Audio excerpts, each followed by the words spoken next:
Au moins 30 personnes sont mortes et une centaine de blessés dans une attaque de missiles vendredi sur la gare de Kramatorsk dans le territoire du Donbass, où des civils se pressaient pour quitter l'est de l'Ukraine qui connaît en ce moment des opérations militaires intenses.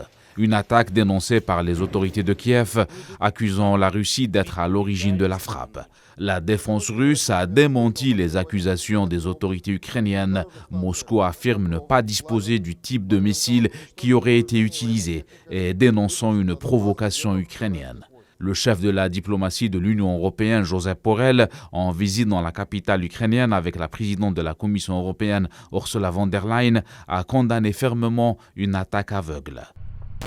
Sur le terrain, Moscou accentue sa campagne sur l'est et le sud de l'Ukraine, après avoir retiré ses troupes de la région de Kiev et du nord. Au même moment, les organisations humanitaires tentent d'évacuer les civils des zones de conflit, notamment à Mariupol. La ville portuaire était le théâtre de violents combats entre les deux camps depuis le début du conflit, ce qui a endommagé une partie de l'infrastructure urbaine de la ville. Des développements sur le terrain qui risquent de compromettre, selon les observateurs, les négociations pour la paix entre Kiev et Moscou. Le dernier round des pourparlers était en Turquie, un rendez-vous qui a rapproché les deux camps sans aboutir à un cessez-le-feu général.